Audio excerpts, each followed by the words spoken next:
Olá, sejam bem-vindos a mais uma live do Tendências Globais. Que você possa interagir conosco, possa fazer suas perguntas, possa dar aí o seu like. Você também pode convidar amigos, né, dos seus relacionamentos aí para participar conosco. E é uma alegria nós estarmos aqui abordando esse assunto, talvez um pouco novo para muitos, e estamos nos baseando no livro de Johnny Enlow, O Renascimento dos Sete Montes. Então, estamos falando, né, do monte do renascimento da religião, ok? E eu estou aqui com o pastor Valdinei. Ok, pessoal, é um prazer estar aqui com vocês. Então, o renascimento no monte da religião, e esse é o monte onde a igreja ela está fundada. E nos próximos 35 anos, né, segundo Johnny, vai haver aí uma reforma muito intensa, né, tanto na igreja quanto neste monte de um modo geral. Aí você pode dizer 35 anos, mas e aí, né? Como é que fica então a brevidade da volta de Jesus? E isso é uma das áreas que ele vai abordar também, porque se nós pensarmos, né, somente assim, Jesus está voltando, está muito perto, há uma tendência à acomodação, a não se fazer planejamentos de longo prazo e assim nem sequer de investir na próxima geração. E aí acontece que há uma demora, que Jesus não vem, e então a igreja deixou de planejar, deixou de investir, né, em mudanças para a próxima geração. Então aqui o convite é pensar a longo prazo, não a curto prazo. E não importa, ele vai nos encontrar trabalhando, realizando, planejando, ok? Não muda, né? Não muda. Eu aprendi assim, né, que nós devemos planejar como se Jesus fosse demorar muito. E em termos de santidade de vida, como se ele viesse daqui a pouco. Esse desafio, ele sempre é real em cada geração. Jesus vai voltar de forma repentina, não adianta a gente ficar ansioso por isso. Ou querendo marcar data, que não vai dar funciona, certo. E a vida segue seu curso normal. Quando Jesus vier, ele vai encontrar todo mundo trabalhando. As estatísticas atuais das religiões no mundo. Então, aqui eu vou dar, eu não sei se esses dados estão, né, não são tão atuais assim não, porque eu consultei hoje realmente no Google, né, e tem dados aí de 2012, 2014, não mesmo. Tem muito recente, se você quiser 2018, 19, você não acha, né, então... Não, aí é só tendência mesmo. É tendência. Então, nós temos cerca de 2 bilhões e 600 milhões de cristãos no mundo. É um número em crescimento e se aproxima da proporção de 1 a cada 3 pessoas no planeta. E o islamismo tem entre 1 bi a 1 bi e 600 milhões de pessoas. O hinduísmo e o budismo, eles têm adeptos aí na casa de centenas de milhões. Então, eu estive dando uma olhada, né, também, o hinduísmo, né, com cerca de 800 milhões, e o budismo em torno de 300, quase 400 milhões. o cristianismo está crescendo mais rápido do que a taxa de natalidade no mundo. Agora, vejam, o termo cristão aqui que está incluindo tanto os católicos, né, que podem ou não terem tido uma clara experiência de conversão, quanto também os cristãos nominais mornos. É global, né? É global. Reconhecemos, diz o Johnny, a necessidade de deixar que Deus seja o juiz supremo sobre quem está dentro e quem está fora, né, do cristianismo. Eu penso, diz ele, que é meu dever aceitar quem recebe a salvação, que acreditam, né, que reconhecem que a salvação vem somente por meio do Senhor Jesus Cristo, e deixar somente que Deus, né, faça o julgamento final. Não compete a nós, né? Aliás, dizer quem é salvo e quem não é salvo. Aliás, ele é o juiz, né? A tendência global é o cristianismo saindo da influência, né, da Europa para a África, a Ásia e a América Latina. Quase 1/10 do mundo está cheio do poder do Espírito Santo. Cerca de uma pessoa em cada 10 no planeta crê no Espírito Santo. Essa é uma tendência, é algo que está acontecendo, né? E que apresenta a maior taxa de crescimento. Isso. Né? Outra tendência importante é um afastamento do estilo europeu de cristianismo e uma migração para, então, os estilos africanos, asiáticos e latino-americanos de cristianismo. Então, hoje a Europa, ela é conhecida como um dos campos missionários mais difíceis. Olha só que coisa, né? A maioria das igrejas na Europa acabaram se transformando em boate. Então, tanto Europa quanto América do Norte estão diminuindo em sua porcentagem de cristãos. E o islamismo crescendo, né? Isso. A tendência teológica sobre a pessoa e obra do Espírito Santo. Durante séculos, o cristianismo que se espalhou pelo mundo foi uma marca voltada às regras, né? Parecia assim como a marca dos fariseus, que não tinham escrúpulos em se impor às pessoas, da mesma forma que o Islã radical, né, de hoje. Também não davam muita atenção à pessoa do Espírito Santo e suas manifestações de poder. E, de fato, de 1500 até 1900, havia perseguição contra os poucos cristãos, né, que acreditavam em cura, em libertação, em sinais, maravilhas, milagres, dons espirituais. E a nova face do cristianismo, ela é hoje mais apaixonada, emocional e centrada no Espírito Santo. Então, essa é uma tendência. Sim. Né? Mas e com maior liberdade. Isso.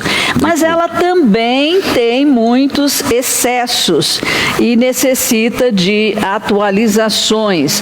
Mas é um modelo mais preferível de cristianismo do que o modelo europeu.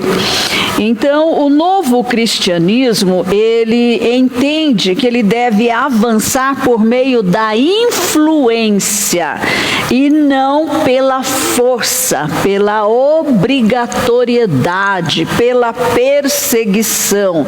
Isso no planeta inteiro, né? E nós sabemos que não há influenciador mais poderoso do que o Espírito Santo. Sem dúvida. Então, onde o Espírito Santo tem liberdade para se mover, não há aí diminuição, falta de crescimento, né? Porque ele empodera as pessoas. Eu acho que ninguém gosta de ser escravo, né? É sim. Imposição. Porque nós falamos, né? E vamos aqui entrar novamente, né? Em João Calvino. Nós vamos ver aqui as duas faces do cristianismo, né, que vieram lá da Europa. É da reforma, né? João Calvino e George Fox. Vamos começar falando de João Calvino. João Calvino, ele nasceu em 1509 e viveu até 1564. Ele foi um francês que passou grande parte da sua carreira pastoral em Genebra, na Suíça.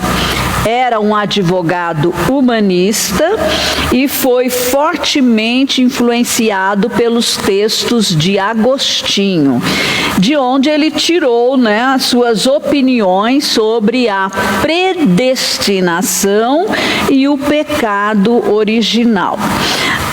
Só para esclarecer aqui, a doutrina da predestinação afirma que Deus ordenou livre e imutavelmente tudo o que vier a acontecer. Isso inclui todos os eventos ruins também.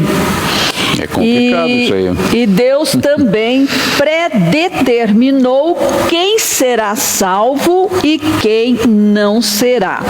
Assim, a decisão sobre seu destino eterno já foi tomada por você. A doutrina do pecado original afirma que toda a raça humana pecou com a queda de Adão. Portanto, todas as pessoas que nascem, já nascem culpadas antes de poderem tomar uma decisão. Até mesmo os bebês recém-nascidos estão sob a ira e a maldição de Deus e já são culpadas e condenadas. Calvino, ele é visto como o pai intelectual de todas as denominações que incluem a predestinação como uma doutrina significativa.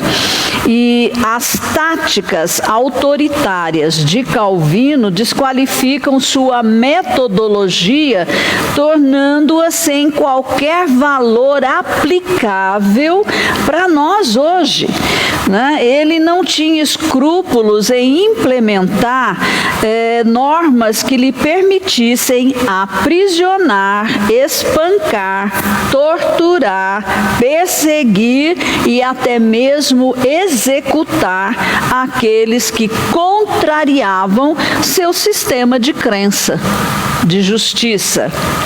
Aliás, a dificuldade que ele tinha também era saber se ele era eleito ou não, né? Pois é. Isso aí é uma grande pergunta que ele não respondeu. Calvino representa uma imagem clara de algo do qual estamos nos afastando. Não queremos este modelo, né? E agora vamos olhar para George Fox. Deixar claro aqui que toda a base primária de Calvino é Agostinho. A gente não pode se esquecer disso, porque o grande teólogo, formulador, né, teológico foi Agostinho. Eles só foram desenvolvendo as coisas.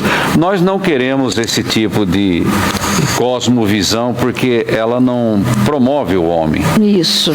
Tira a liberdade, né? Mata o livre-arbítrio, das pessoas, fica uma coisa complicada. E coloca Deus como responsável por todo o mal que acontece na Terra.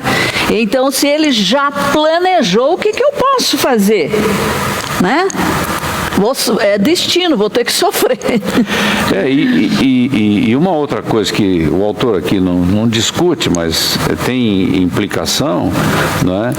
É a questão de você cair da fé. É outra questão complicada. Sim. Uma vez eleito, uma vez salvo, sempre salvo e acabou. E se eu não sou salvo, então não adianta fazer mais nada. Exatamente, né? Então, eu acho que cria uma cerca tão rígida que a gente tem dificuldade de explicar certas passagens na Bíblia, né? Sim. Vamos olhar rapidamente, né, para George Fox. Ele é de 1624 a 1690. O inglês, né, George Fox, nasceu 60 anos após a morte de Calvino. E ele veio de uma aldeia de puritanos, né, calvinistas convictos. E radicais. Radicais. E ele foi fundador dos Quakers, que ainda existem hoje, mas com poucos traços, né, do fundador deles. E nós vemos que Fox, né, foi um líder muito influente na Inglaterra e na América do Norte. Tanto na Inglaterra quanto na América, os Quakers de Fox foram grandemente perseguidos pelos puritanos de Calvino, e eles eram cheios do Espírito Santo. Quando William Penn fundou a Pensilvânia em 1682, então ela se tornou uma fortaleza Quaker, né? Para todos aqueles que estavam sendo perseguidos, então ali iam se refugiar na Pensilvânia. E por volta de 1700, os Quakers foram um grupo de destaque político, social e econômico nas colônias. E os Quakers tinham a reputação de serem trabalhadores, confiáveis, diligentes, prósperos, socialmente respeitados e muito espirituais. Então, né? O fruto com a habilidade espiritual, né? Combinando bem, né? Praticamente todos os avanços, né, da reforma social foram encabeçadas por um Quaker, e quase todas as tentativas de reforma da sociedade foram combatidas por um puritano ou pelos descendentes denominacionais dos puritanos ou dos calvinistas, né? John Woolman, um Quaker, tornou-se o apóstolo do movimento abolicionista. Ele influenciou o abolicionista William Wilberforce na Inglaterra. A denominação Quaker, durante décadas, ficou sozinha na oposição à escravidão, apoiando também o tratamento justo para os índios, valorizando as mulheres e seus direitos, tanto dentro quanto fora da igreja. Os Quakers lideraram a reforma social na América e na Inglaterra, lutando não só pelo direito da mulher votar, mas também ganhar e administrar seus próprios salários, possuindo possuir propriedades, manter a guarda de seus filhos em caso de divórcio. E muitas prisões foram melhoradas em todos os sentidos, principalmente as prisões de mulheres. Isso é influência, né? Então você veja, a igreja, a religião influenciando a sociedade nos diversos segmentos, né? Não dela. Ficar preso lá no templo, não é? Mas e não influenciando. só focando a salvação em si, mas todo um benefício para a sociedade. Exatamente. A cultura, influenciar a cultura, né, da sociedade. E naquela época, você defender direito das mulheres já era uma coisa radical. Sem dúvida. Porque os puritanos eram conservadores e machistas. Eles eram ia preso, né? O significado Quaker é tremor. E os membros do grupo, né, que Fox iniciou, eram conhecidos como os Quakers, pois quando eles se reuniam, eles esperavam pelo mover do Espírito Santo.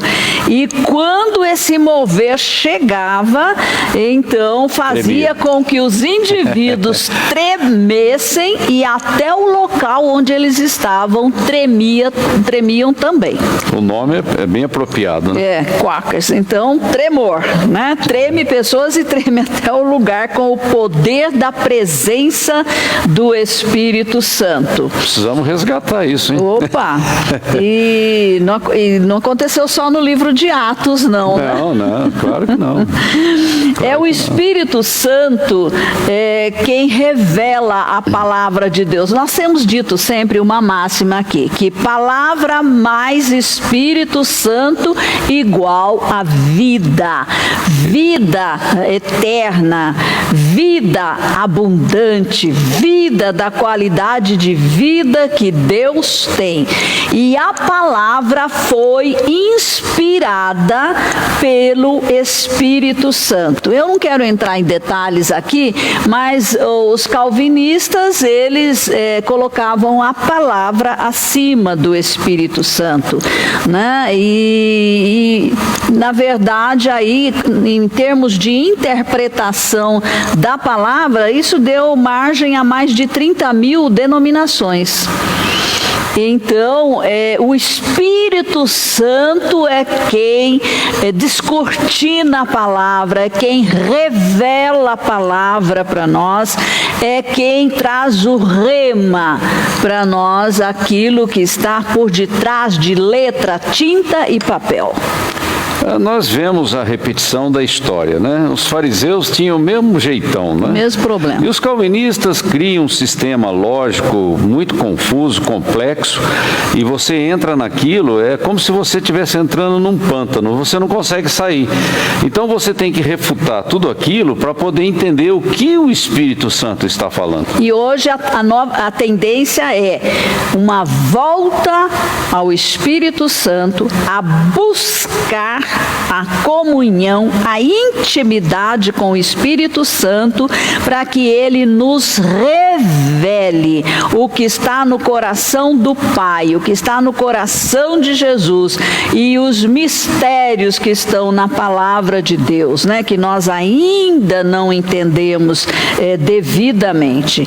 E quando ele está no comando, ele traz vida, liberdade, alegria, poder, né? Tudo o que nós precisamos. E a letra mata mesmo. A gente lê isso, né? A letra mata, porque ela mata o entendimento da revelação que Deus quer passar, né? Isso. E esse espírito legalista acaba desenvolvendo uma religiosidade que peso, é uma carga, é uma carga tão pesada, não promove o ser humano, não abre a porta da graça, é como aquilo que está escrito na palavra, né? Não entra e não deixa entrar. Aí fica difícil. Torna mais difícil nós vamos sair ainda, disso, né? Nós não queremos isso não. Outra marca do cristianismo europeu era o antissemitismo. e o preconceito e hostilidade contra o povo judeu. Fox parece ter sido um homem apaixonado pelos judeus e, sinceramente, ele desejou alcançá-los. Ele e a sua esposa tiveram as suas mensagens traduzidas, para o hebraico, justamente com esse desejo de alcançar os judeus. E eles queriam, que os judeus soubessem que Jesus era o Messias deles. João Calvino, por outro lado... Sem aquele ranço do Calvino, de Lutero, que queria obrigar os judeus a se converterem. João Calvino, por outro lado, era antissemita, assim como praticamente todos os pais da Reforma Protestante e os líderes da Igreja Católica também eram antissemitas.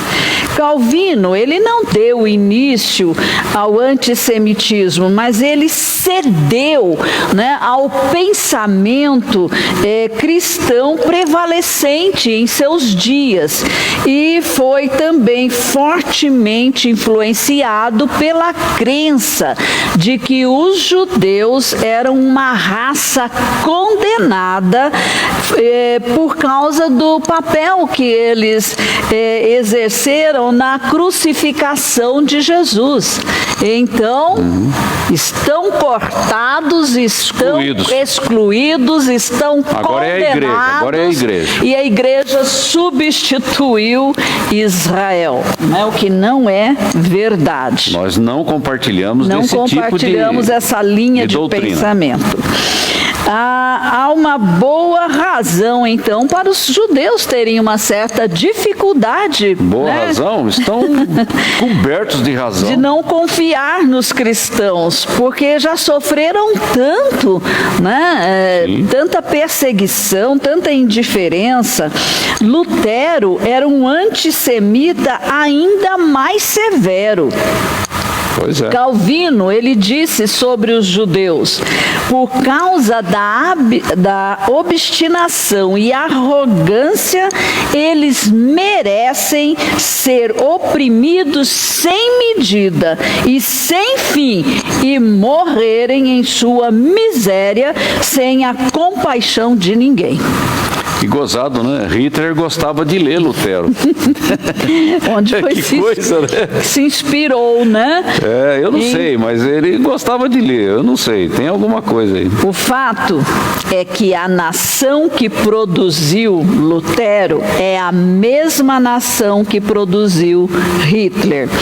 Os soldados de Hitler, eles alternavam seus dias no campo de extermínio e depois iam com seus familiares aos cultos nas igrejas luteranas. Que coisa, Que absurdo. Porque se o Espírito Santo não está ativando a minha consciência... Olha como se pode ficar tão longe. Olha como a gente pode ficar cego dentro de uma igreja.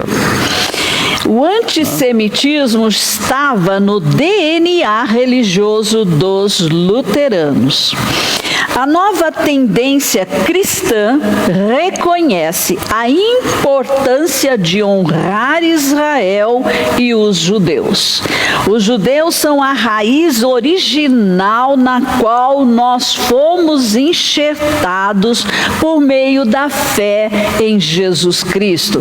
Você pode ler Romanos capítulo 11, versículos 17 a 24. E por meio da qual nós temos acesso à aliança original que Deus fez com Abraão. Pela fé, nós também somos filhos de Abraão. Sim. Estamos conectados às mesmas promessas que Abraão recebeu por meio da sua fé em Deus. E é nosso privilégio amar e honrá-los por pertencerem à raiz que gerou o nosso Senhor e Salvador Jesus Cristo. Gozado, A Bíblia aponta claramente que Abraão é cabeça de nações, né? Dele saiu Israel e dele saiu também nós. Outras nações, as nações da terra. A igreja, a mesma fé, ele é o pai da fé, não é? E Abraão existiu antes de Israel, coisa que às vezes a gente não presta atenção. O sinal significativo de que estamos finalmente carregando a marca correta do cristianismo é quando nos tornamos atraentes aos judeus. Quando eles começam a olhar para nós com outro olhar, já não sentir tanto medo dos cristãos, né? Tanta desconfiança. Se fizermos a nossa parte, podemos confiar que o Espírito Santo vai fazer a dele. Eles um dia olharão para ele, a quem eles rejeitaram, e clamarão por ele, por Jesus. Mas nós devemos devemos ser o veículo da graça que Deus derramará sobre eles. Eles vão reconhecer Jesus como o Messias de Israel. Você pode ler Zacarias 12:10. Considerações finais agora sobre a comparação entre Calvino e Fox. Johnny conta que em uma noite de 2012, ele teve um encontro especial com o Senhor. E nesse encontro, o Senhor lhe disse que ele era portador da tocha de George Fox. Não seria o único, mas era um entre outros, né? Aqueles que vieram com o mesmo espírito de Fox. A partir daí, Johnny fez um estudo profundo, né, a respeito dos escritos de Fox e sobre quem ele era. Então devemos aí ter uma grande gratidão, né, a George Fox, homem de Deus, e foi um precursor em muitas coisas que só agora estão se tornando características da igreja como um todo. Sim. Então esse renascimento está parecendo um retorno a muitas coisas que George Fox falou em seus dias, né? A gente desviou do caminho e agora estamos retornando. Fox não tinha uma teologia desenvolvida em diversas áreas, pois ele estava totalmente fora da caixa e tentou viver simplesmente respondendo ao Espírito Santo. Então, sem muita teologia, mas dando preferência a ouvir o Espírito Santo. E ele não foi um caso único, não. Tem outros, né, que vão na mesma linha. Ele foi preso várias vezes por causa dos seus pontos de vista. E certa vez, especificamente, ele foi preso por declarar que as mulheres também eram feitas à imagem de Deus. Os puritanos esqueceram disso. Que horror! A reforma protestante não reformou quase nada em comparação ao que ainda restava para ser reformada. Ela não foi completa. Lutero... Não, isso a gente tem que estar bem claro para a gente, que ela não atingiu todo o alvo que... Lutero proporcionou para nós a verdade de que a salvação é pela fé, é pela graça, né? Em Jesus Cristo, que é importantíssimo. A popularização da Bíblia também é outra coisa maravilhosa. A tradução. Isso. Mas ele não avançou muito em valores significativos. Houve outras áreas que ele não abordou. Sim. Então foi preciso, reconhecemos sim, que ele, muita coragem para que ele fizesse isso. Motivo pelo qual nós aplaudimos Lutero. Sem dúvida. Mas ainda há muito a ser feito na reforma, tá? E nós queremos, né, também encerrar aqui e vamos dar uma olhada aí, Patrícia, em quem está na nossa live hoje. Dar o bem-vindo para eles, né? Nós estamos aqui sendo acompanhados. Estamos vendo Camila, Júlio. Pastor Ivan. Quem? Pastor Ivan. Obrigado, pastor, pela presença, viu? Pastor Ivan, quem mais? A Helena, Tereza, Dona Maria. Um abraço, Dona Maria. Ok. Patrícia, que está aqui do nosso lado. Ok, Camila. Ok. Obrigado aí pela presença de vocês, que vocês, né, achando interessante, possam estar aí passando para os seus contatos. Eu tenho certeza que isso já faz parte desse novo mover, né, que está acontecendo na igreja. Precisamos passar a limpo.